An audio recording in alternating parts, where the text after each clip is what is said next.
Hi, I'm Michael Phillips, the film critic of the Chicago Tribune, and your host this month for Friday Night Spotlight here on TCM.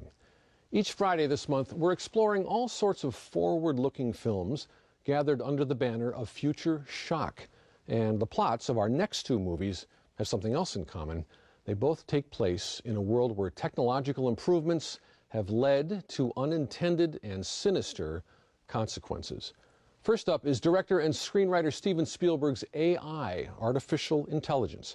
It was released in 2001, and this movie begins in the late 21st century. By this time, global warming has flooded much of the world's coastal cities, and humankind's numbers have dwindled enough to leave room for a boom in the robot trade.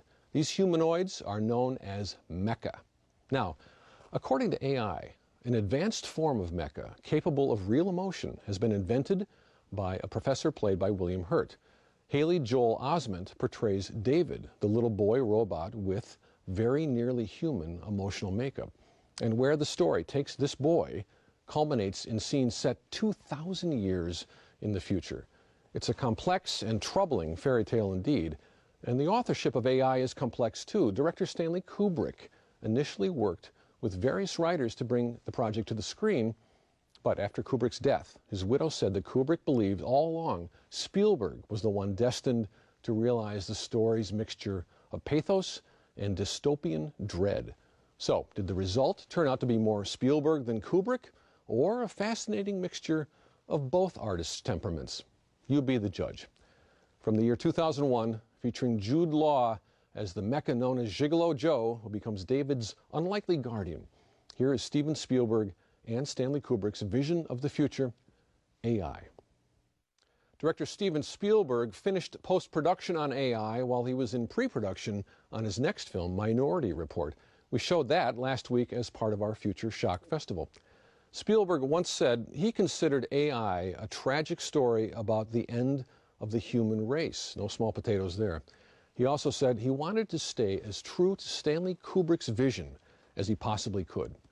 By the way, years earlier, when Kubrick was developing AI for himself, he flirted with the idea of creating an actual robot to play the lead part. But I think Haley Joel Osment was the better choice, certainly more affecting, and when he needed to be, pretty creepy.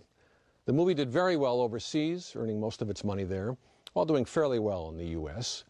One more thing, the voice of the Blue Fairy, the one from the Pinocchio fairy tale who becomes David's obsession through the centuries, that was provided by none other than Meryl Streep.